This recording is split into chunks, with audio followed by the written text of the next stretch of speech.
Hello नमस्कार, welcome to inculcate learning. 81st class है हमारी। 3 जनवरी का शिफ्ट 1 का पेपर हम ऑलरेडी डिस्कस कर चुके हैं, जो एजुकेशन वाला था या जो और पेपर अब हुए थे उसमें।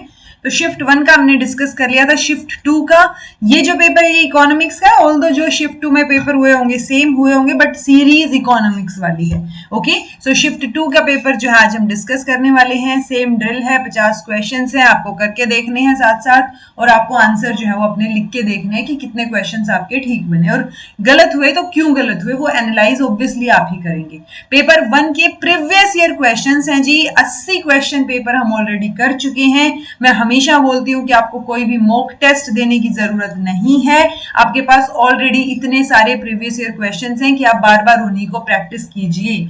जो बच्चा बार बार कर रहा होगा उसको आइडिया भी होगा, जब मैं अभी बताऊंगी साथ साथ, कि ये वाला क्वेश्चन हमने कई बार किया हुआ है, या इस क्वेश्चन से जो पहले इंफॉर्मेशन की हुई है पीवाईक्यूज में उससे क्वेश्चन सोल्व हो रहा है। सो पीवाईक्यूज बहुत इंपॉर्टेंट है और बहुत बड़ा रोल प्ले करते हैं आपके क्वेश्चन सोल्व करने में और एलिमिनेशन मेथड में। Okay, so this is presented by me Raveena. Videos informative लगे तो इनकलकेट लर्निंग को लाइक शेयर सब्सक्राइब जो है आप कर सकते हैं।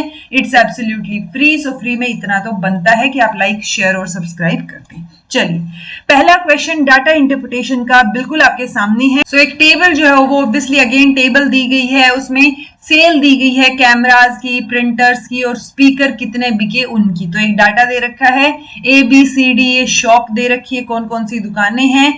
यहाँ पे कुछ नोट करके इंफॉर्मेशन दे रखी है। अगर आप जो है नोट वाली इंफॉर्मेशन भूल जाते हैं तो गड़बड़ हो जाती है, ठीक है, क्योंकि बहुत सारी इंफॉर्मेशन यहाँ दी होती है जो कई बार हम पढ़ते नहीं है। सो कोई भी डाटा या कोई भी नंबर यहाँ इस कॉलम में पहले दे रखा हो या बाद में नोट डाल के दे रखा हो, प्लीज उसको पढ़ें और ध्यान से उसको कंसीडर करें।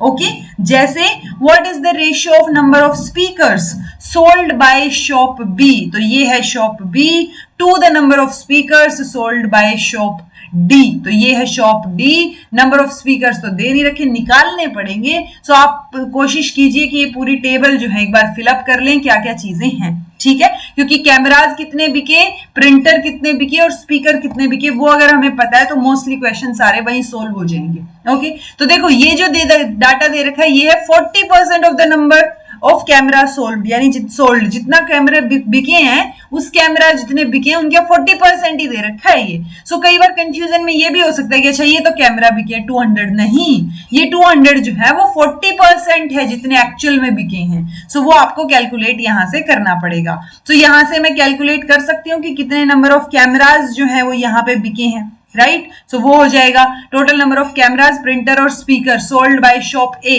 तो इन्होंने ए शॉप के लिए इंफॉर्मेशन दी कि जो टोटल है वो 1160 है, ठीक है, क्योंकि इन्होंने यहां नहीं दे रखा। तो देखो कैमरास तो यहां से निकल जाएंगे, मान लो कैमरास एक्स से डिनोट करती हूं मैं। ओके, सो 200 क्या है, यानी एक्स टोटल कैमरास हैं ए के लिए।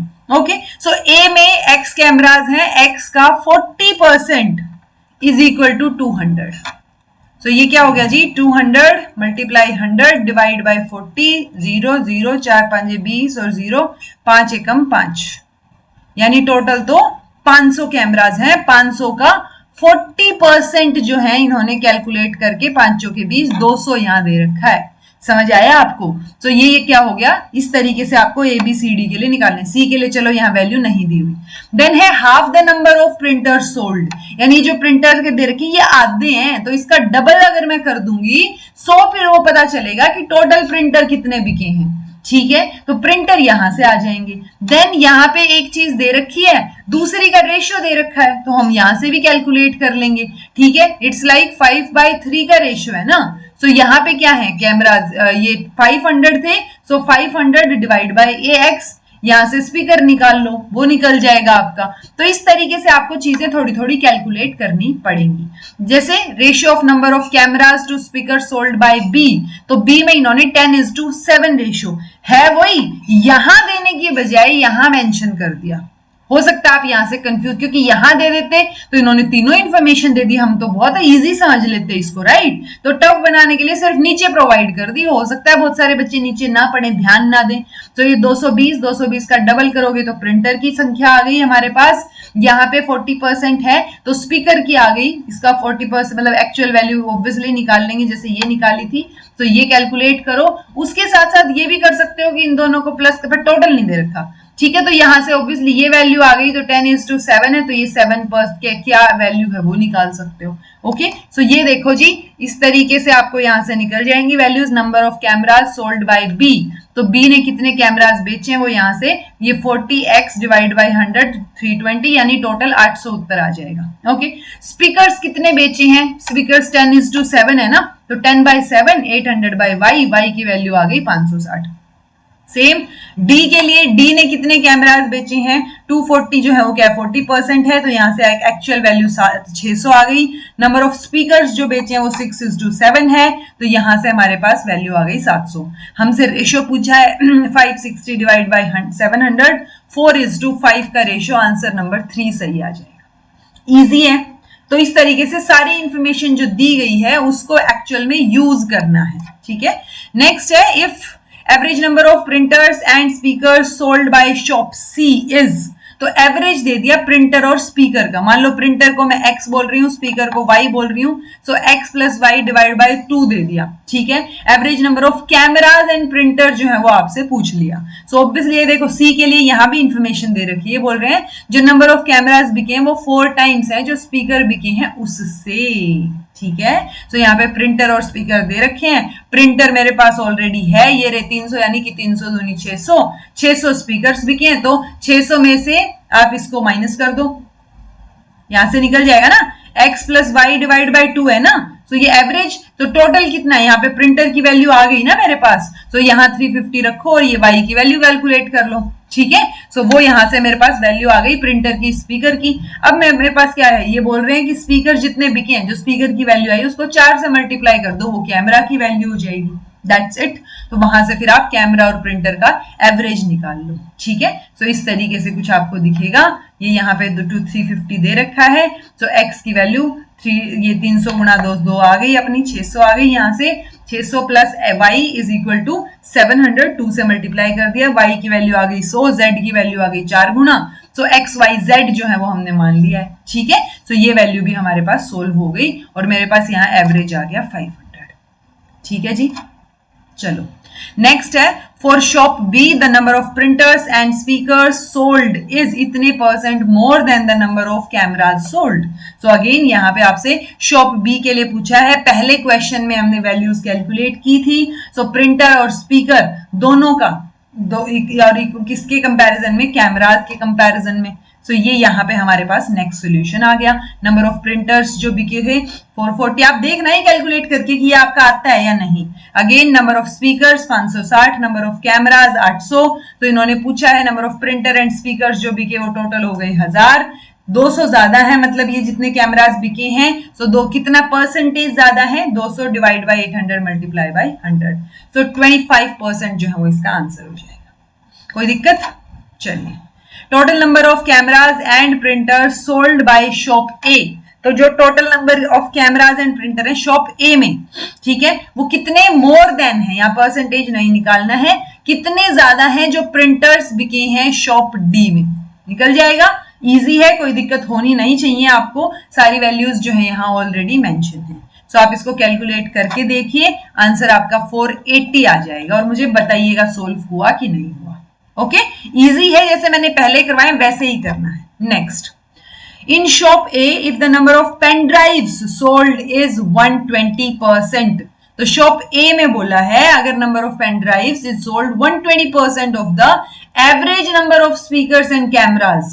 सो shop A, again camera, printer, ये प्रिंटर की स्पेलिंग ठीक कीजिएगा, प्रिंटर और स्पीकर, ये तीनों चीजें हम पहले ही क्वेश्चंस में निकाल चुके हैं। तो जो प्रिंटर और कैमरा का, जो स्पीकर और कैमरा का एवरेज है उसका 120% जो है आप कैलकुलेट कर लीजिए। ठीक है, और फिर आप देखिए कि पेन ड्राइव कितनी बिकी हैं और प्रिंटर कितने, तो पेन ड्राइव में से प्रिंटर माइनस कर दो। तो ये भी आपको सोल्व करके देखना, इजी है बिल्कुल, जैसे मैंने पहले % सोल्व करवाई है। आंसर आपका 120 हो जाएगा। ठीक है जी, कोई दिक्कत नहीं आनी चाहिए इसके अंदर, हमने पूरा सोल्व करके देखी हैं चीजें, मैंने ऊपर वाले क्वेश्चन सारे एज इट इज सोल्व करके दिखाए हैं, ऐसे ही ये वाले भी सोल्व होंगे। चलिए, जतिन का smartphone has a SIM card installed but Amit का जो टैबलेट है is without a SIM card. अब अमित चाह रहा है इंटरनेट की एक्सेस किसका स्मार्टफोन यूज करके, जतिन के स्मार्टफोन का कनेक्शन यूज करके। सो ये यहां से कैसे कनेक्ट करेगा, जीपीएस के थ्रू कनेक्ट करेगा, नोटिफिकेशंस के थ्रू, टेथरिंग के थ्रू या मैसेजिंग के थ्रू। चलो आपको नहीं पता, बट आपको ये पता है जीपीएस तो रास्ता दिखाने के लिए होता है, जीपीएस तो खुद दब चलेगा जब वाईफाई होगा फोन में, तो ये तो नहीं है जी। नोटिफिकेशन के थ्रू थोड़ा ना, आप या तो ब्लूटूथ के थ्रू, वाईफाई के थ्रू ऐसे कनेक्ट करते हो ना, या यूएसबी पोर्ट के थ्रू कनेक्ट करोगे, राइट। तो ये नोटिफिकेशन भी नहीं है। मैसेज करके भी कैसे कनेक्ट करोगे, एक ही ऑप्शन बचता है एलिमिनेशन से। अगर आपको नहीं भी पता टेथरिंग क्या होता है तो भी आपको उसी के साथ जाना है, क्योंकि बाकी तीन ऑप्शंस तो डेफिनेटली गलत है। ओके, सो इस तरीके से सोल्व कीजिए टेथरिंग को ही एक हॉटस्पॉट यूज करके, जो हम वाईफाई हॉटस्पॉट यूज करते हैं ना, वैसे जो है आप क्या करेंगे, इसको कनेक्ट कर लेंगे, वो कनेक्शन शेयर कर लेगा। ओके, देन है जी एमएस एक्सेल का क्वेश्चन। देन आपको A4 में कि when entered into cell A4 can be used to add the values of 10, 20 and 30। So आपको यहाँ पे सम निकालना है। अब ये बोल रहे हैं कि ये ऑप्शंस हमने दिए हैं, इनमें से हम कौन कौन सा फॉर्मूला लगाएं कि सम ही आए, तो कौन कौन सा सही है, कौन कौन से तरीके से आप लिख सकते हो कि एक्सेल में कि आपकी वैल्यू सही आए। ओके, तो देखो सम करना है, ठीक है, सम कर दो। किसका, ब्रैकेट में दे रखा है A1 से A3 का, कोलन का मतलब वो A1 से A3 में सबको इंक्लूड कर रहा है। सो ये तो ठीक है, लेकिन कोमा लगा दिया मतलब वो सिर्फ A1 और A3 को प्लस करेगा, यानी ये 30 और 10 40 दिखा देगा, ये 20 को छोड़ देगा। ठीक है, ये वाला फॉर्मूला लगाया तो ये गलत हो गया। हाँ, तीनों को कर दिया सम A1 plus A2 plus A3, ये भी ठीक है। देन सम कर दिया A1 A2 A3, ये भी ठीक है, ठीक है। बट यहाँ पे अगेन फिर ये यहाँ पे हाइफन सा लगा दिया A1 से A3, ये इंक्लूड नहीं करेगा, ये गलत है जी। सो ये B और E जो है वो अपना गलत हो गया। तो सही कौन सा हुआ, A, C और D, A, C, D, option 1। ठीक है, तो ये इजी वाले मैंने करवा रखे, वीआईपी टॉपिक्स में भी करवाया था जब एक्सेल के क्वेश्चंस करवाए थे। Which of the following believed in the technocratic control of media? ये क्वेश्चन अलग हो सकता है आपके लिए और नई इंफॉर्मेशन हो सकती है जो आपको अपने नोट्स में भी ऐड करनी है। Okay, so technocratic control of media, answer आपका हैरोल्ड लेसवेल रहेगा। हैरोल्ड लेसवेल का कम्युनिकेशन का जो है वो मॉडल भी देखने को मिलता है। सो टेक्नोक्रेटिक कंट्रोल का मतलब हो जाता है कि जो गवर्नेंस या कंट्रोल है सोसाइटी का वो टेक्निकल एक्सपर्ट्स के द्वारा हो रहा है। ठीक है, सो जो डिसीजन मेकिंग होगी that should be based on technical knowledge और एक्सपर्टीज रादर देन किसी पॉलिटिकल कंसिडरेशन के हिसाब से आप फैसले ले रहे हो। टेक्निकल नॉलेज और एक्सपर्ट्स के सुझाव के हिसाब से फैसले हो रहे हैं। हैरोल्ड लेसवेल का कम्युनिकेशन का मॉडल है जो कि बोलता है हु सेज व्हाट, किसने क्या बोला, किस तरीके से बोला, किस चैनल के थ्रू बोला। चैनल मतलब ये मीडिया चैनल नहीं, वो अपना मैसेज वाला मीडियम वाला चैनल है। To whom with what effect, तो सारी चीजें जो है वो यहाँ आ जाती हैं कम्युनिकेशन की।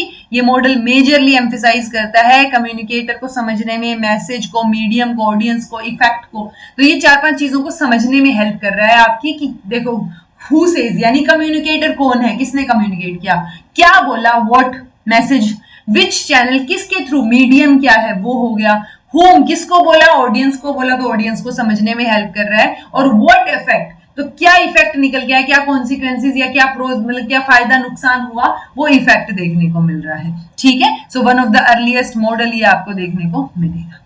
ठीक है जी, नई इंफॉर्मेशन है, ऐड कर लीजिए। The automatic, often unconscious transfer of learning to another situation is known as. So ये automatic unconscious transfer है। ये क्वेश्चन कई बार आ चुका है, ना कि सिर्फ जो एजुकेशन वाला था, उससे पहले जो पेपर किए हैं हमने, जो कि ये प्रूव करता है कि जो अगस्त में पेपर हुए थे वो कॉन्सेप्ट्स हमारे जनवरी वाले पेपर में हेल्प कर रहे हैं। यानी कि जो जनवरी और अगस्त वाले पेपर हैं वो डेफिनेटली आपको आगे हेल्प करेंगे। सो और कुछ नहीं तो एटलीस्ट ये 16 पेपर जो मैं करवाऊंगी 95 तक, ये क्वेश्चन पेपर्स जो आपके 80 से शुरू हुए हैं, प्लस ये करने के बाद अगर ये हो जाए तो उससे पहले वाले यानी जस्ट पहले वाले जो आपके ये अगस्त में पेपर हुए थे, आई थिंक 60 वाली क्लास के बाद, 59 60th क्लास के बाद जो पेपर हैं, सो एटलीस्ट वो पेपर आप करके जाइए। सो आंसर क्या रहेगा, लो रोड या हाई रोड ट्रांसफर, तो ये लो रोड ट्रांसफर रहेगा। लो रोड में रिफ्लेक्सिव ट्रांसफर है, अनकॉन्शियस ट्रांसफर है। अगर आप माइंडफुली सोच समझ के एफर्ट डाल के ट्रांसफर हो रही है नॉलेज, दैट मीन्स वो हाई रोड ट्रांसफर हो गया। ओके, सो ये क्वेश्चन कई बार आया हुआ है, पीवाईक्यूज में ही करवाया हुआ है। आपने से कईयों ने पीडीएफ भी ली थी पीवाईक्यूज वाली, उसमें भी आप सर्च करके देखोगे आपको ये ऑप्शन मिल जाएगा। ठीक है, या आपने पढ़े होंगे सारे क्वेश्चंस तो आपको ये पता होगा।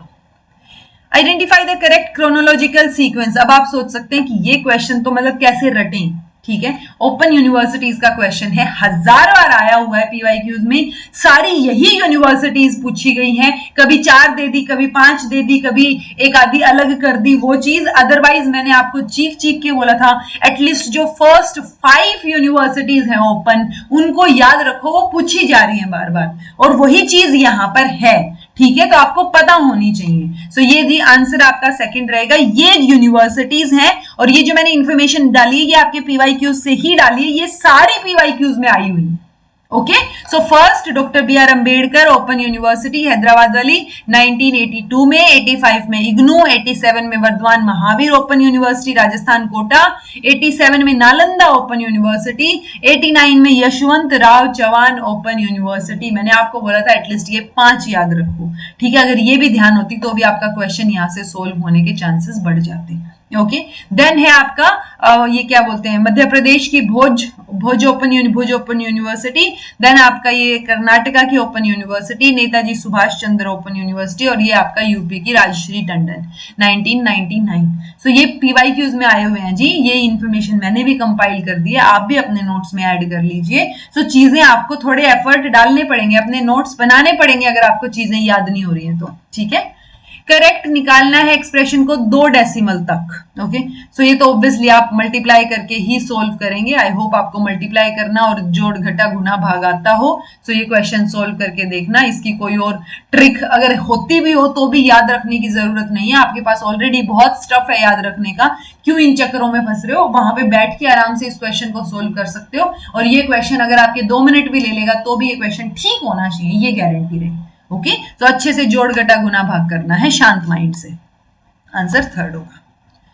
अगेन सेम लो रोड हाई रोड का देखो, यही एक ही में दो क्वेश्चन आ गए एक ही क्लास में, ठीक है। तो low road transfer, high road transfer, forward reaching transfer और बैकवर्ड रीचिंग। चलो आपको फॉरवर्ड रीचिंग बैकवर्ड रीचिंग नहीं पता, लो रोड हाई रोड तो पता है, वो तो 1000 बार आ चुका है पीवाईक्यूज में, करवा रखा है बार बार। सो लो रोड में क्या हो रहा था, हम रिफ्लेक्सिव एक्शन था, अनकॉन्शियसली हो रहा था, तो देखो अनकॉन्शियसली, ठीक है। हाई रोड में क्या हो रहा है, आपका कॉन्शियस एफर्ट डाल रहे हो आप, तो ये आपका थर्ड हो गया। अगर आपको इतना भी पता था यहीं से आपका क्वेश्चन सोल्व हो जाता। तो इन्होंने टफ तो वैसे भी नहीं बनाई चीजें, तो ये दोनों को आप अब याद रखिए ताकि अगली बार कोई 2 नए ऑप्शन आ जाए और फॉरवर्ड रीचिंग बैकवर्ड रीचिंग आ जाए तो आपको अब पता हो ये चीजें। फॉरवर्ड रीचिंग क्या होगी, transfer of learning that involves thinking about how to apply what has been learned to new situation. तो नई सिचुएशन में जो मतलब कैसे आप जो है नई सिचुएशन में वो चीज लगाएंगे जो सीखा है। Okay, backward learning involves looking back a previous situation, आप पिछली सिचुएशन को देख रहे हो इंफॉर्मेशन के लिए कि शायद ये आपकी प्रॉब्लम को सॉल्व करने में हेल्प कर दे। तो जब आप पीछे मुड़ के देख रहे हो दैट इज बैकवर्ड, तो नाम से ही समझ आ रहा है, यानी लाइन देखते ही आपको समझ आ जाना चाहिए, आंसर फर्स्ट होगा।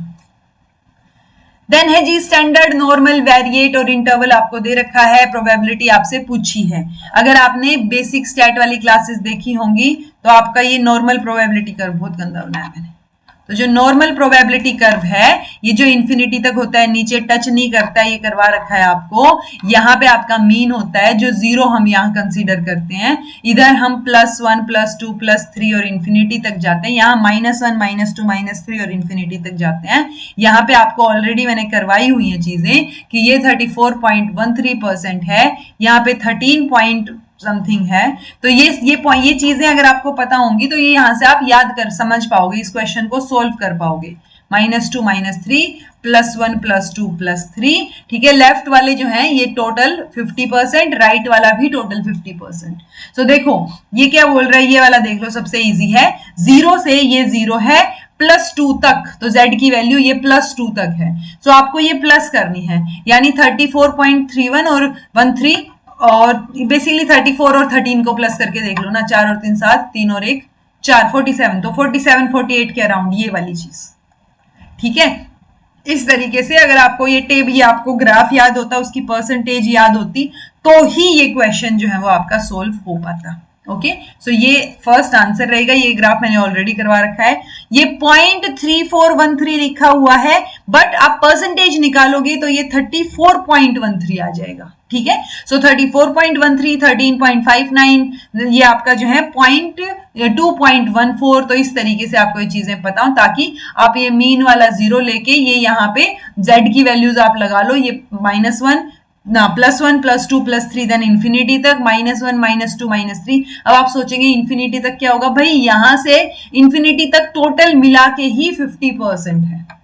ओके सो आपको ऑलरेडी जो है वो चीजें दे रखी हैं कि मान लो अगर इधर से माइनस इंफिनिटी पूछा है तो ये सारा 50% +2 तक, और प्लस ये वाला 48% भी इंक्लूड करो। सो वो चीजें आपको पता हो कि कैसे जो है आपने ऐड करके निकाली। चलिए, which of the following are contextual variable of mediated violence listed by W. James Porter? तो आपको यहाँ पे बोला है contextual variables जो है कौन से होंगे of mediated violence।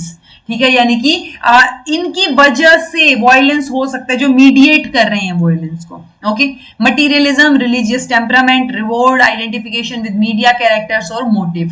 तो देखो अगर आपका मोटिव ही है वॉयलेंस का तो डेफिनेटली होंगी चीजें। ठीक है, आइडेंटिफिकेशन विद मीडिया कैरेक्टर्स, कई बार आप सोचते हो कि मुझे तो इस हीरो जैसा बनना है जो इस फिल्म में है, और वो फिल्म में तबाही मचा रहा है और आप रियल लाइफ में मचा रहे हो तबाही, तो वो भी एक वॉयलेंस को मीडिएट कर रहा है। ठीक है, या फिर आपको कुछ पैसे मिल रहे हैं, रिवॉर्ड मिल रहा है, कुछ ना कुछ मिल रहा है वो वॉयलेंस क्रिएट करने के लिए।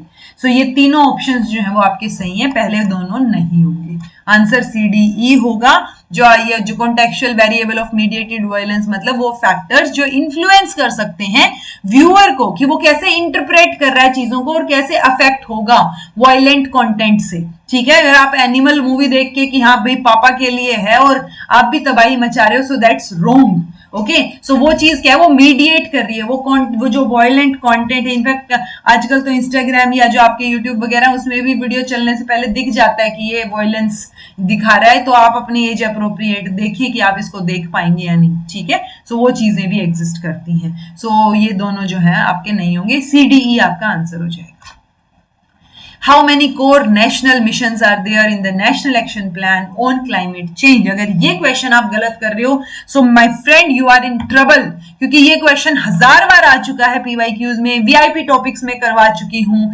8 मिशन है, 8 के 8 मिशन भी बार बार बता चुकी हूँ कि याद करो इनको, क्योंकि वो पूछ लेते हैं इन मिशन के कोई क्वेश्चन में देके कि इनमें से कौन सा नहीं है या कौन कौन से हैं, तो आपको ये 8 याद रखने पड़ेंगे। ठीक है, रादर देन कोई मैथ्स की ट्रिक याद करने के, ये वाली चीजें याद करो जो डायरेक्ट क्वेश्चन सोल्व करेंगे आपका। मैथमेटिक्स में तो गुना भाग कर लोगे आप जोड़ घटा करके। ठीक है, तो ये चीजें आपको पता हो। Solar mission, mission for enhanced energy efficiency, sustainable habitat, तो ये 8 मिशन हैं जी climate action, national action plan on NAPCC के अंडर, ये आपको याद हो। Okay, Which of the following are cooperative learning strategies? तो ये क्वेश्चन काफी बार आया है cooperative learning strategy का।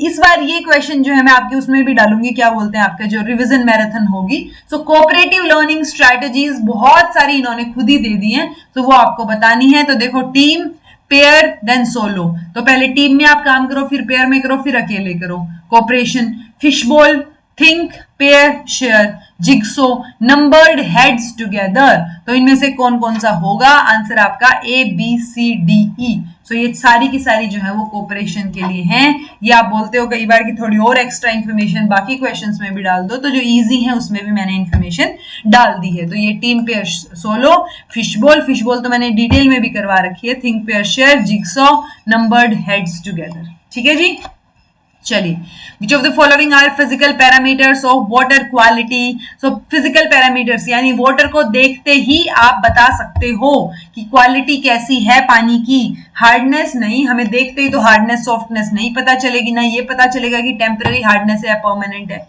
पीएच में भी आपको चीजें यूज करनी पड़ेंगी, वो इंडिकेटर यूज करना पड़ेगा तब बता पाओगे। हाँ, टेम्परेचर देख के बता सकते हो, ये फिजिकल पैरामीटर है, पानी गर्म है ठंडा है क्या है। टर्बिडिटी देख के भी बता सकते हो कि वो था ना भैया जरा पानी घचोड़ देना वाला, तो वो घचोड़ा हुआ पानी है या नहीं, वो चीज टर्बिड है या नहीं, आपको कितना ट्रांसपेरेंट उसमें से दिख रहा है उससे पता चल जाएगा। टोटल सस्पेंडेड जो है पार्टिकल या टोटल सस्पेंडेड पार्टिकल्स यही होते हैं ना, हाँ यही तो है। तो जो सस्पेंडेड पार्टिकल्स उसमें कितने हैं, कि सेटल डाउन हो रहे हैं नहीं हो रहे हैं, तो वो चीजें भी देख के आप बता सकते हो कि मिट्टी पड़ी है या कितनी चीजें जो है वो गड़बड़ है, वो पानी में देख के पता चल जाएगा। तो CDE जो है वो आपके टोटल सस्पेंडेड सॉलिड्स आएगा।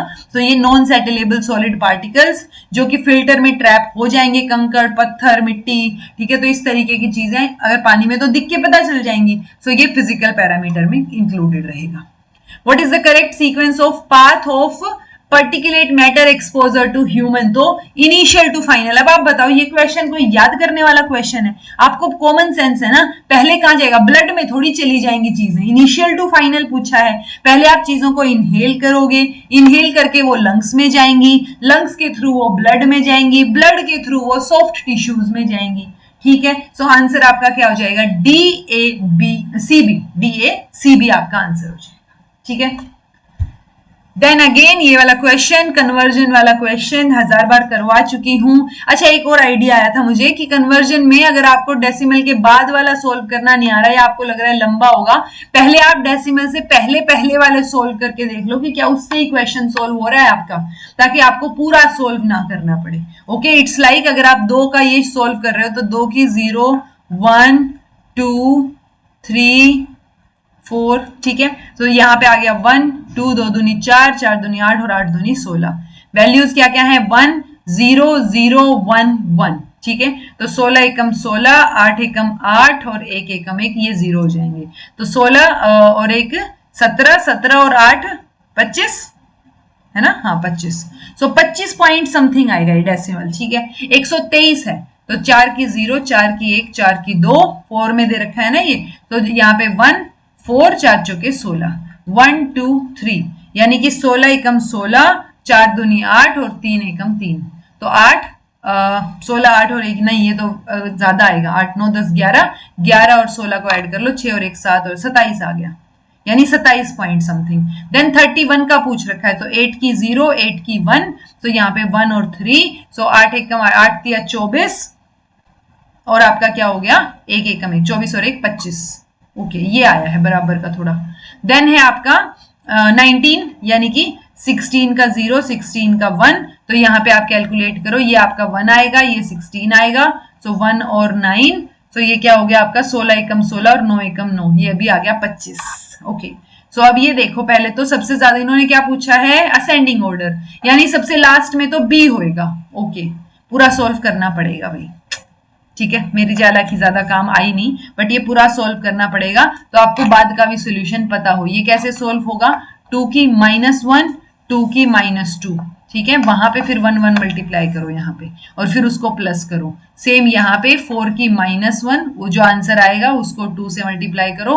देन यहाँ पे 8 की -1 और फिर 16 की -1। तो यहाँ पे -1 वाली चीज थोड़ी सी आपके लिए डिफिकल्ट हो सकती है, लेंदी हो सकती है, बट सोल्व हो जाएगी, ठीक है। आंसर आपका DCAB रहेगा। Okay, Banaras Sanskrit college was set up by, तो किसने ये सेटअप किया था, नया क्वेश्चन हो सकता है। ऑल्दो ये क्वेश्चन का नाम बनारस संस्कृत कॉलेज जो है वो ऑप्शंस में पहले दिया हुआ है, इसीलिए हम बोलते हैं कि बाकी ऑप्शंस भी आपको देखने चाहिए, बट फिलहाल के लिए आप जोनाथन डकन का नाम याद रखो। जोनाथन, इन्होंने जो है ये कॉलेज सेटअप किया था।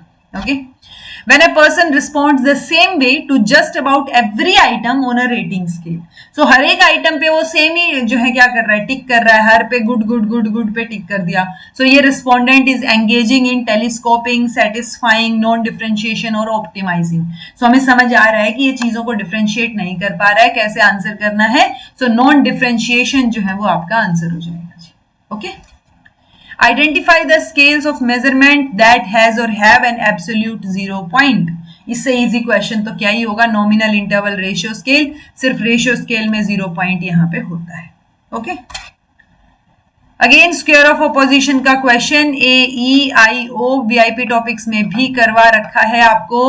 अगर A सही है, A सही है तो ये वाला गलत होगा फॉर श्योर, और A सही है तो I भी सही होगा। तो देखो, I सही और E फॉल्स का कुछ है, ये रहा I ट्रू E फॉल्स, ठीक है। सो ये थर्ड रहेगा इसका, वैसे तो यहीं से ही सोल्व हो गया। बाकी देख लें एक बार, E अगर फॉल्स है तो ये बोल रहे हैं ये वाला, E अगर फॉल्स है, नहीं सॉरी B वाला बोल रहे हैं, सेकंड, B का सेकंड ना, फर्स्ट, B का फर्स्ट। रुको रुको भाई, हाँ, यानी कि ये तो हम थर्ड बोल रहे हैं कि आई ट्रू हो जाएगा, ई फॉल्स हो जाएगा, ए ई आई ओ में, ए ई आई ओ में, ठीक है। फिर इन्होंने बोल दिया इस हिसाब से तो हमारा ये आना चाहिए। सो बी का फर्स्ट यानी ई अगर फॉल्स है, सो ए जो है वो अनडिटरमाइंड है और आई ट्रू है। हाँ, ये अगर फॉल्स है तो ऑब्वियसली ये कॉन्ट्राडिक्टरी है, तो आई ट्रू होगा, और ए का फॉर श्योर हम नहीं बोल सकते, अनडिटरमाइंड भी चलेगा, ऑल्दो वो मेजरली, अच्छा ठीक है ये गलत है तो सही भी हो सकता है, कोई दिक्कत नहीं है, अनडिटरमाइंड भी हो सकता है, ठीक है, क्योंकि ये दोनों साथ में गलत हो सकते हैं टेक्निकली। तो ये भी हमने कवर किया, ये फर्स्ट हो गया। इफ आई इज ट्रू, अगर देखो ये सही है तो कॉन्ट्राडिक्टरी स्टेटमेंट सामने वाली गलत होगी, और ये सही है, इसके चांसेस हैं सही होने के, और इसके भी चांसेस है सही होने के। सो लेकिन ई गलत होगा, ये हमें पता है, तो इन्होंने क्या बोला फोर्थ, फोर्थ यानी ओ अनडिटरमाइंड है और ई गलत है, तो ये ठीक है। और अगर ओ फॉल्स है, ओ फॉल्स है तो ए ट्रू होगा, आई हो भी सकता है नहीं भी हो सकता, और ई जो है वो भी हो भी सकता है नहीं भी हो सकता। तो इन्होंने क्या दिया आंसर, सेकंड दिया, ई फॉल्स। अगर अच्छा ओके ठीक है, ओ फॉल्स है तो ये भी गलत होगा सारों का, और ए ट्रू हो जाएगा कॉन्ट्राडिक्टरी में, ठीक है जी, बिल्कुल सही दे रखा है आंसर, आपका फोर्थ आएगा, ठीक है। सो आई होप आपका ये सोल्व हो, करवा रखा है वीआईपी टॉपिक्स में। Find out the correct chronological sequence of the following, तो करेक्ट क्रोनोलॉजिकल सीक्वेंस पूछी है, नया क्वेश्चन हो सकता है, ऐसे क्वेश्चन को देख के डरना नहीं है, टाइम वेस्ट नहीं करना है, आता है तो ठीक है नहीं तो रहने दो, okay.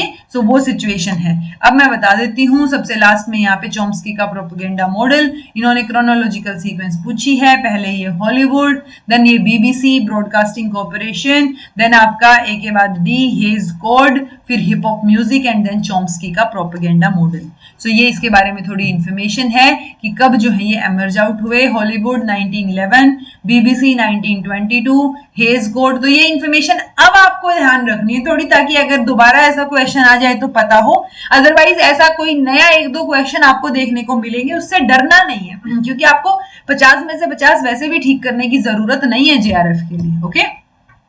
Idea of media allowing children to see the world even before they acquire the skill of their role play। यानी वो अपनी स्किल्स या चीजें जो है वो रोल प्ले या बाकी चीजें सीखें उससे पहले ही, जो मीडिया जो है चीजों के बारे में, यानी फोन के थ्रू जो बच्चे इधर उधर का जान लेते हैं, पूरे वर्ल्ड के बारे में, चीजों के बारे में एक्सेस है उनको, वो आइडिया क्या है उसको हम क्या बोलेंगे, early show, early approach, early window, early acculturation. So ये अर्ली विंडो कहलाएगी जी। अर्ली शो या अप्रोच जैसे वर्ड हम बहुत रेयर देखते हैं, early window is the correct word, कि आप बहुत जल्दी दिखा रहे हो, इसीलिए बोलते हैं ना बच्चों को स्क्रीन टाइम नहीं देना चाहिए, बच्चों को फोन नहीं दिखाना चाहिए। सो वो चीजें हैं कि उनको बाकी जो फिजिकल लेवल पे, कॉन्क्रीट लेवल पे चीजें हैं उनसे ज्यादा सीखने को मिले, वो अपने एक्सपीरियंस से सीखें, नेचर से सीखें, रादर देन वो फोन की स्क्रीन में घुस के अपना दिमाग, आंखें सब कुछ खराब करें, ओके। एक सर्टेन कोड में इंदौर को लिखा गया है KPFQTG, चेन्नई को कैसे लिखेंगे? तो ABCDEFGHI, जे के जे छोड़ के के आ गया, जे के एल में एन छोड़ के, एन का ओ छोड़ के पी आ गया, यानी कॉन्टिन्यूटी में ऐसे ही है। तो सी का ABCD छोड़ के ई लिख दो, ABCDEFGHI छोड़ के जे लिख दो, इतने से ही आपका क्वेश्चन सोल्व हो जाता। आगे का तो सोल्व करने की भी जरूरत नहीं है, ओके। आंसर थर्ड हो गया। नंबर बताना है that can replace the question mark, 1, 4, 27, 16, 125, 343। सो क्या रहेगा यहां से 1 और 4 के बीच में डिफरेंस 3, यहां से डिफरेंस क्या आएगा, 27 में से 4 गए 23, देन डिफरेंस का कुछ बन रहा है क्या पंगा? अच्छा देखो देखो देखो देखो पैटर्न, 4 चौके 16, यहां पे कुछ आना चाहिए, ठीक है। देन है 1 से 27, 27 से 125, 125, ऐसे सोल्व करते हैं। तो 4 चौके 16, 16 चौके 64, बी आ सकता है। आंसर आपका 1 और ये बी और 4 यानी 36 भी दे रखा है। अब आप ये बताइएगा कि 36 कैसे आएगा, ठीक है। तो ये तो इजी है, 4 चौके 16, 16 चौके 64, जो मैंने आपको बता दिया।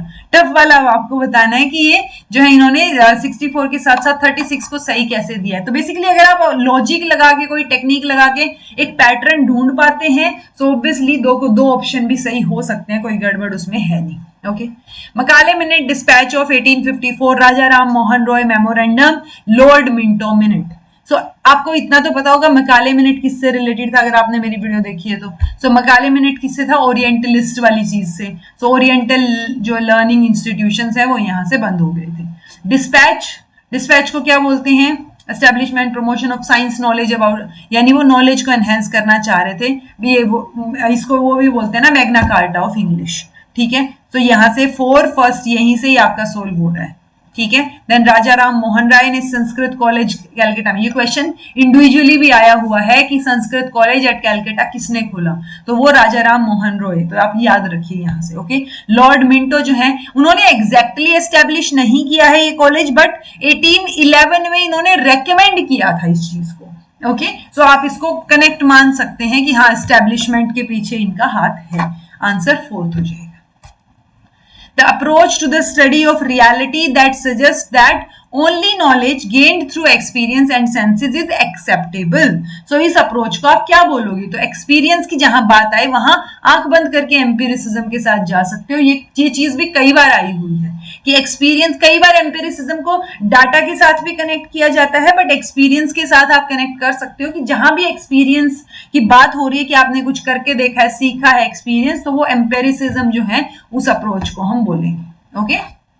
Vikramshila was a renowned centre of, so ये आपको एंशियंट यूनिवर्सिटीज जो करवाई थी उनमें करवा रखा है, रिनाउंड सीट ऑफ तांत्रिक बुद्धिज्म या वज्रयाना भी बोलते हैं, ओके।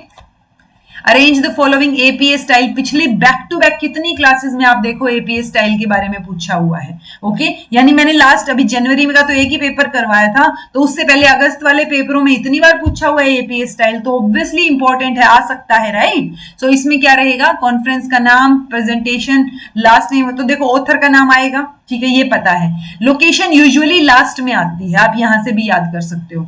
सो लोकेशन लास्ट में, ऑथर का नाम पहले, बी प्रेजेंटेशन, और फिर आपकी कॉन्फ्रेंस का नाम, कहां आपने प्रेजेंट किया है, ओके। तो ये CBAD। World wide web can be best described as, तो वर्ल्ड वाइड वेब को क्या बोलेंगे, इंटरनेट का दूसरा नाम है ये नहीं, a network of computer accessible by people living in a wide geographical area.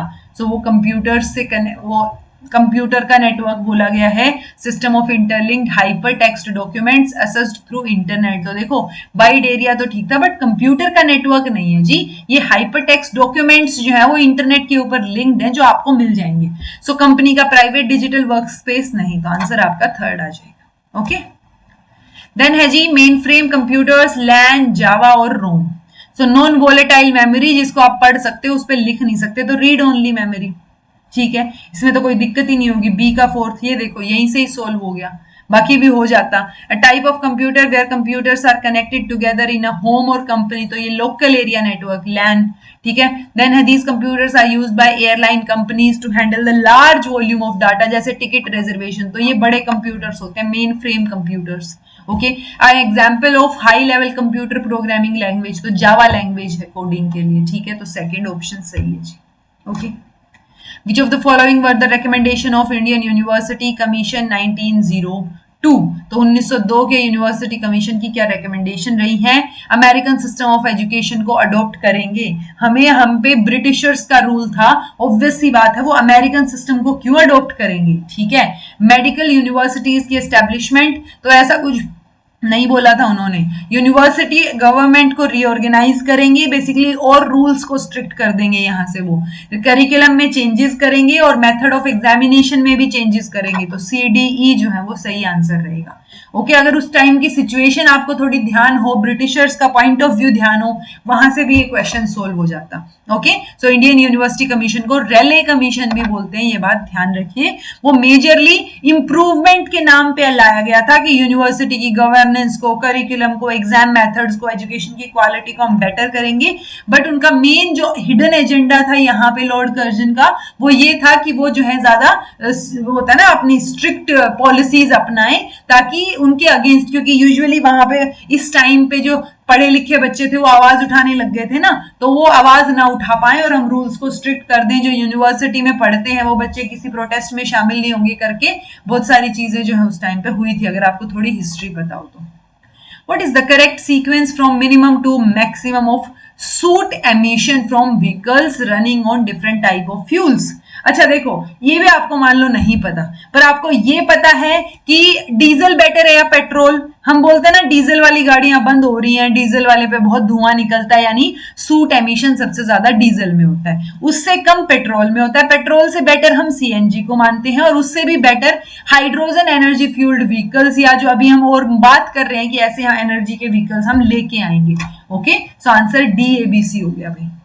ठीक है, फिगर आइडेंटिफाई करना है। लास्ट या पता नहीं उससे लास्ट क्लास में भी फिगर आइडेंटिफाई करना बताया था आपको। मैंने आपको बताया था कि आपको ये देखना है, ये आपका क्या है, सब्जेक्ट है, किसका, कंक्लूजन का, ये आपका प्रेडिकेट है। अब ऊपर आपको मिडल टर्म देखनी है, ये देखो मिडल टर्म यहाँ पे है, यहाँ पे आपका क्या हो गया, ये प्रेडिकेट हो गया, ये सब्जेक्ट, मतलब ये जो सब्जेक्ट है मैं यहां से एस और पी उठा रही हूँ सीधा का सीधा। सो मिडल टर्म की जो है पोजीशन क्या है, तो first figure, second figure, third figure, fourth figure, यहाँ पे आपको बताया था इस तरीके से कुछ टिंग टोंग टिंग, यानी कि middle term middle term middle term middle term, यहाँ पे भी मिडल टर्म, और ये आपकी मिडल टर्म। ऊपर आप प्रेडिकेट लिखो, नीचे subject, predicate subject, predicate subject, predicate subject.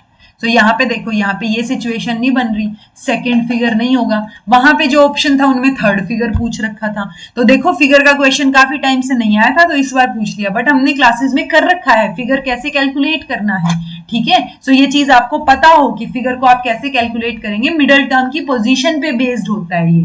Okay, ये प्रेडिकेट और सब्जेक्ट जो है, आप यहां से कंफ्यूज मत हो कि ये तो दोनों ही सब्जेक्ट के फॉर्म में है, बट हम इसकी बात कर रहे हैं कि ये जो सब्जेक्ट है और ये जो प्रेडिकेट है, ये कहां पे यहाँ पे मेंशन किया हुआ है। ओके, साउंड और noise is characterized by the following parameters. तो साउंड की इंटेंसिटी होती है, इतना पता है हमें, पावर से भी पता चल जाएगा, और पावर है तो प्रेशर से भी होंगी चीजें। सो मास और क्वालिटी नहीं होगा, क्योंकि क्वालिटी एक तरीके से सब्जेक्टिव हो गया, कोई आवाज दूर से आ रही है वो मुझे क्लियर हो सकती है, आपको उसकी क्वालिटी बेटर शायद ना लगे।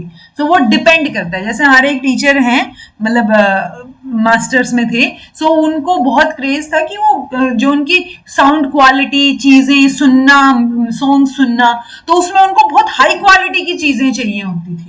तो उनको वो मतलब उनको वो छोटी छोटी बारीकियां समझ आती थी ना, कि वो कितना क्लियरली जो है वो साउंड में, MP3 में आप डाउनलोड कर रहे हो, कितनी KB में डाउनलोड कर रहे हो, कि अच्छा ये डाउनलोड करना गलत है, आप ओरिजिनल म्यूजिक कैसे लोगे, वो चीजें। सो वो क्या है, वो साउंड क्वालिटी जो है वो हमें नॉर्मल लगता है कि चलो हमने गाना सुन लिया, कोई सुनना था। सो वो सब्जेक्टिव मैटर है जब हम क्वालिटी की बात करते हैं। तो आंसर आपका A, C और E रहेगा जी। नायिकाज में कारण इज ऑल्सो नोन एज, तो सामान्य कारण, असामान्य कारण, निमित्त कारण और सहज कारण। ये क्वेश्चन आपके लिए थोड़ा नया हो सकता है, इसकी इंफॉर्मेशन आप नोट डाउन कर सकते हैं। निमित्त कारण जो है वो रहेगा, निमित्त कारण मतलब कि उसके इंस्ट्रूमेंटल कोज इसको हम बोल रहे हैं। जैसे पोर्टर इज कंसीडर्ड एज निमित्त कारण ऑफ अ पोर्ट, तो वो पोर्टर की वजह से वो पोर्ट बना है, तो कारण क्या है, ये कारण को हम क्या बोलेंगे, निमित्त कारण, इंस्ट्रूमेंटल। ठीक है, जो उसकी इंटेलिजेंस या उसकी चीजें यूज हो रही है तभी उसने वो चीज क्रिएट की है। सामान्य कारण में क्या आ जाएगा, जैसे क्ले इज सामान्य कारण ऑफ पोर्ट, यानी कि इनहेरेंट कोज, क्ले के बिना बनेगा नहीं। ठीक है, पोर्टर अगर नहीं है, कोई और इंसान बना के देख रहा है, उससे भी बन सकता है, बट पोर्टर को हम इसीलिए इंस्ट्रूमेंटल कोज बोल रहे हैं। ये इनहेरेंट कोज होगा कि इस सब्सटेंस के बिना वो चीज होगी नहीं। ओके, नॉन इनहेरेंट कोज को असामान्य कारण बोल रहेंगे, जैसे कलर ऑफ द क्ले, तो क्ले का कोई भी कलर आप जो है यहाँ पे देख सकते हो। सहज कारण एज सच हम टर्म पढ़ते नहीं, ज्यादा रेयर, मतलब बहुत कम यूज होती है, रेयर यूज होती है ये। सो इसको हम नेचुरली अकरिंग कोज बोल सकते हैं कि अच्छा ठीक है, सहज इजीली जो आप बोल रहे हो, तो वो सहज या कंफर्टेबल या नेचुरल रीजन, वो आप कनेक्ट कर सकते हो। Which of the following is incorrect, तो कौन सा इनमें से गलत है, ये भी कई बार आया हुआ है, ट्रूथ, वैलिडिटी, इनवैलिडिटी, फॉल्स। तो जो ट्रू और फॉल्स हैं वो आपके किसके, प्रोपोजिशन के एट्रीब्यूट है। ठीक है, तो ट्रू और फॉल्स, जबकि यहाँ पे क्या बोल दिया, ये आर्ग्यूमेंट का, तो ये गलत है जी। ठीक है, वैलिड और इनवैलिड एक आर्ग्यूमेंट के एट्रीब्यूट होंगे, कोई आर्ग्यूमेंट है उसको हम वैलिड और इनवैलिड बोलेंगे, कोई प्रोपोजिशन है, कोई स्टेटमेंट है, उसको हम ट्रू या फॉल्स बता सकते हैं। तो ये डी वाला गलत है, fourth. A teacher wants to create a collaborative learning environment जहां पे students जो है असाइनमेंट प्रिपेयर करें with the help of each other in a shared document in real time. Okay, which tool would be most suitable, appropriate इसके लिए?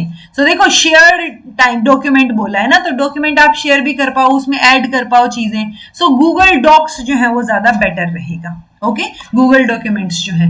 Idea boards जो है वो ब्रेनस्टॉर्मिंग के लिए है। स्क्रीन कास्टोमेटिक भी कई बार आया हुआ है, या स्क्रीन रिकॉर्डिंग के लिए है। मीरो जो है वो भी बेस्ट सूटेड है आपकी ब्रेनस्टॉर्मिंग, माइंड मैपिंग, इन चीजों के लिए। Okay north south east west, north south east west. So एक वुमेन है जो 70 मीटर जा रही है साउथ में, मान लो यहाँ पे उसका घर है, वो साउथ में चली है 70 मीटर। थोड़ा और बेटर, अच्छा रुको इसको और बेटर करते हैं थोड़ा सा, काफी टाइम हो गया ये वाला क्वेश्चन आया नहीं है, तो हम यहाँ पे, अरे हाँ ये रहा शेप्स, ठीक है ये देखो थोड़ा और बेटर, नॉर्थ साउथ अच्छे से बनाते हैं, ठीक है। सो यहाँ से नॉर्थ साउथ ईस्ट वेस्ट जो है अपना बन जाएगा। अरे अरे अरे रे रे रे रे रे, ये आपका नॉर्थ, ये आपका साउथ, ये आपका वेस्ट और ये आपका ईस्ट। ओके देन क्या आ जाएगा ये, वुमेन वॉक 70 मीटर इन साउथ, तो मान लो 70 मीटर तक वो साउथ में इधर चली है। Okay she then turns left and walks 30 metre, तो लेफ्ट मुड़ेगी, यानी वो इधर मुंह करके चल रही है तो इधर लेफ्ट होएगा, तो यहां पे वो 30 मीटर चली, किधर चली 30 मीटर, लेफ्ट मुड़ के चली ना, ठीक है ठीक है। Then again turning to north, अब वो नॉर्थ की तरफ मुड़ी है और 40 मीटर उसने वॉक किया है, सो ये हो गया 40 metre. Now she walks towards her house, तो यहां तक गई नहीं है वो, 70 मीटर हुए नहीं है, यहां पे अब वो अपने हाउस की तरफ कर रही है, यानी हाउस यहां मान के चल रहे थे हम, तो वो इस डायरेक्शन में जा रही है। किस डायरेक्शन में जा रही है, नॉर्थ वेस्ट डायरेक्शन में, ठीक है। तो ये वाली डायरेक्शन क्या होगी जी, नॉर्थ वेस्ट हो जाएगी। ओके चलिए देन है सब्जेक्टिव, ऑब्जेक्टिव, कन्वेंशनल और सिनोनिमस। तो यहां से देख सकते हैं हम, when a word phrase is defined in terms of another word और phrase that has same meaning, तो सिनोनिमस है ना ये। सो डी का फर्स्ट, यहीं से ही सोल्व हो गया आपका आंसर, थर्ड आएगा, ठीक है। बाकी चीजें आप देख लो। Commonly accepted intention of a term, so commonly accepted किस में जाएगा आपका, कन्वेंशनल, जो चलता आ रहा है, चली आ रही है चीजें, एक मोस्ट एक्सेप्टेड है। Set of all attributes the speaker believes to be possessed by attribute, तो एक स्पीकर बिलीव कर रहा है, यानी एक सब्जेक्टिव टर्म है। Total attribute shared by all the objects, तो ये एक कॉमन चीज होगी, तो वो ऑब्जेक्टिव हो गया, ठीक है। A phenomena in which exposure to a word or concept later makes it easier to recall related information. एक सेकंड भाई,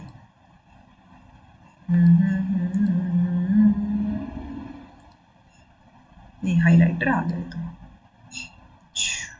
हाँ ठीक है। सो ये एक phenomena in which exposure to a word और concept later makes it easier to recall related information even when one has no conscious memory of the word और concept, तो कॉन्शियसली याद नहीं है वो चीजें, बट स्टिल एक फिनोमिना जिसके थ्रू आपको जो एक्सपोजर किया गया है, सो उसके बेसिस पे आप चीजें बता सकते हो, तो दैट इज प्राइमिंग। क्योंकि एक्सप्लिसिट मेमोरी, इम्प्लिसिट मेमोरी या डेक्लेरेटिव मेमोरी में ये नहीं आएगा।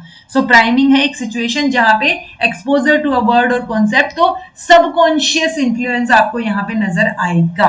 ओके फोर्थ प्रोपोर्शनल, यानी 4, 9, 12 के बाद क्या आना चाहिए, और यहाँ 16 और 36 के बाद तीसरा प्रोपोर्शन क्या आना चाहिए। So it's like A B C D और ए बी सी, तो इसको हम यूजुअली ऐसे सोल्व करते हैं, A by B is equal to B by C by D, ठीक है, और A by B is equal to B by C, जब 3 है तो यहाँ पे ए बी दे रखा है, सी कैलकुलेट कर लेंगे, यहाँ पे ए बी सी दे रखा है, डी कैलकुलेट कर लेंगे, हो जाएगा, हो जाएगा। सो ये तरीका आप अपनाइए, इससे ही आपका क्वेश्चन सोल्व होगा। सो ए बाई बी यानी 4 बाई 9, 12 बाई डी, तो यहाँ डी निकल गया, और यहाँ पे 16 बाई 36, 36 बाई सी, तो ये सी निकल गया। 27 और 81 आपका आंसर हो जाएगा। Encoding, decoding, polysemy language. So encode करना, process of creating a message according to a particular code, तो ये एनकोड कर दिया। उस कोड को जब आप डेसिफर कर रहे हो एक मैसेज में, कोशिश कर रहे हो वापस से डिकोड करने की, 3 और 4 वैसे तो यहीं से ही सोल्व हो गया आपका। पॉलीसेमी, पॉली मतलब मैनी, यहां से भी सोल्व हो जाता है, बहुत सारे मीनिंग, और लैंग्वेज मतलब एक लैंग्वेज सिस्टम की हम बात कर रहे हैं, लिंग्विस्टिक सिस्टम की। आंसर थर्ड आ जाएगा। देन आपके जो है 5 क्वेश्चंस पैराग्राफ के हैं जी, ये पैराग्राफ थे। वीडियो को रोकिए, पैराग्राफ को पढ़िए, आंसर करने की कोशिश कीजिए। 46 का आंसर थर्ड रहेगा। Okay again 47th question, stop the video, try to read the paragraph and try to answer it, answer रहेगा second. 48th question, science is the art of, तो क्वेश्चन पढ़िए पूरा पैराग्राफ, क्वेश्चन का answer ढूंढने की कोशिश कीजिए। आंसर 4th रहेगा, पहले में ही है वैसे तो, ये यहाँ ये वाला तो मतलब मैंने पढ़ा नहीं फिर भी दिख रहा है सामने। देन है 49th क्वेश्चन, पैराग्राफ पढ़िए, क्वेश्चन को आंसर करने का ट्राई कीजिए, आंसर फर्स्ट रहेगा। 50th क्वेश्चन पढ़िए पैराग्राफ को, वीडियो को रोक के, और इसका आंसर करने की कोशिश कीजिए, आंसर आपका 3rd रहेगा। ओके, सो ये 3 जनवरी के दोनों पेपर हमारे यहाँ समाप्त होते हैं। कल जो हमने एजुकेशन वाला किया था लास्ट क्लास में वो शिफ्ट 1 में आया था, ये शिफ्ट 2 में आया था, तो 3 जनवरी डन हो गया। 81 क्लासेस हो गई हैं, 81 क्लासेस कम नहीं होती आप अगर प्रैक्टिस करेंगे तो। सो प्रैक्टिस ऑब्वियसली आपको करनी पड़ेगी, प्रीवियस ईयर क्लासेस बहुत बहुत ज्यादा हेल्प करती हैं, और आई एम श्योर कहीं पर भी आपको इस तरीके की प्लेलिस्ट नहीं मिलेगी जहां पे पूरा का पूरा पेपर एक साथ सोल्व करवा रखा हो और आपके पास अपॉर्चुनिटी हो कि आप इतने सारे क्वेश्चन पेपर्स फ्रीली आपको सोल्व करवा रखे हैं, आपको बैठ के बस करना है, देखना है। सो सारी चीजें जो है वो आपके हाथ में है, ball is on your in your court, तो आप उसको संभालिए और देखिए आपने कैसे जो है इन क्लासेस से फायदा उठाना है। Okay, so this was all about today, thank you so much for watching, be happy, keep smiling, subscribe to inculcate learning because it is absolutely free, be consistent in your efforts, take care, see you in next class.